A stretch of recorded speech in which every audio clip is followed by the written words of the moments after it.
সালামু আলাইকুম, hello everyone, welcome to my channel.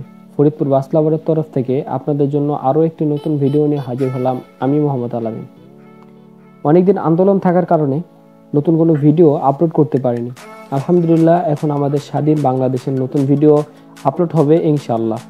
আজকের ভিডিও হলো গোল্ডেন লাইন পরিবহন আবার নতুন করে পথ চলা শুরু করছে। আপনারা জানেন, বিগত 15 দিন যাবৎ আন্দোলন থাকার কারণে বাস পরিবহনগুলা কিন্তু বন্ধ থাকে।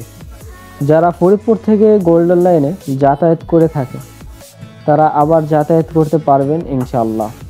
আর মজার ব্যাপার হচ্ছে, গোল্ডেন লাইন পরিবহনের বহরে যুক্ত হয়েছে নতুন হিনো 1J এসি বাস। আর গোল্ডেন লাইন এখন ফরিদপুর থেকে চট্টগ্রাম ও সিলেট প্রতিনিয়ত যাতায়াত করে থাকে। ভিডিও শেষ করার আগে একটা কথা বলতে চাই, আপনাদের ফরিদপুর রাজবাড়ী রাস্তার মোড়ে মূর্তি ভেঙে শহীদ আবু সাঈদ জামে মসজিদ তৈরি হবে ইনশাল্লাহ। যারা পারেন স্ক্রিনে দেওয়া নাম্বারে যোগাযোগ করে আপনারা মসজিদের জন্য দান করতে পারবেন। আজকের ভিডিওটা এই পর্যন্তই। পরবর্তী নতুন কোনো এক ভিডিও নিয়ে আপনাদের সাথে দেখা হবে স্বাধীন বাংলাদেশে।